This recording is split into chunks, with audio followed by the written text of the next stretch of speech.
This is why I think that this movie kind of couldn't be made today, and if it were, Okay, would have to yeah. be made very differently, because this is a very 1999 thing that this movie and a lot of movies at the time were exploring, which is the malaise and ennui of a worker bee middle class.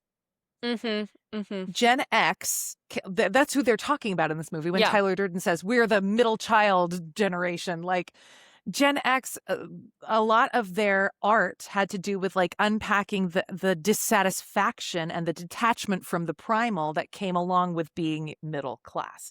Yeah. We don't have that because we're millennials and there is no middle class. So for us, we still have that detachment, and we still now have a manosphere, which is exactly Yeah. what the fucking Fight Club is. Um, but for us, we're being detached from humanity because of technology rather than because of a tax bracket and a sort of prescribed way of living. Now it's Mm-hmm. technology that's kind of separating us from one another. And I would argue, not to get philosophical here, but Do it. I would argue that it's also because of our distance from labor. Like, things have become so convenient now that we don't do physical labor the way that we used to. And that Yeah. makes our minds and bodies confused and kind of seeking out strife in its own way. And so was Edward Norton's character, and so are all of the very, very troubled gentlemen in this film. Yeah. That the film makes a point of pointing out that they don't represent everybody, but this specific group of people who feel disenfranchised because they've lost their connection to the primal.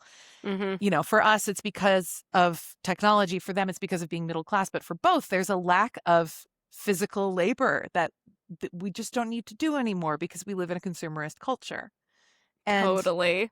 the unhealthy way to deal with that is to chase destruction and to like beat the shit out of each other. It's just such a Gen X, such a 90s thing. Like, you had American Psycho, you had American Mm-hmm. Beauty, there were hackers, kind of like there was so Right. much explore. I was just watching Minority Report, and that's all about like Yes, Minority Report. consumerism and advertisers, and a Mm-hmm. lot of that has come true as well. But like, this was a theme that was very much being explored, and I think that the way that it's explored in this movie is so smart because it's so satirical and so aware of the pretense of revolution Mm-hmm. when all it actually is having a tantrum. Yeah. I love this movie.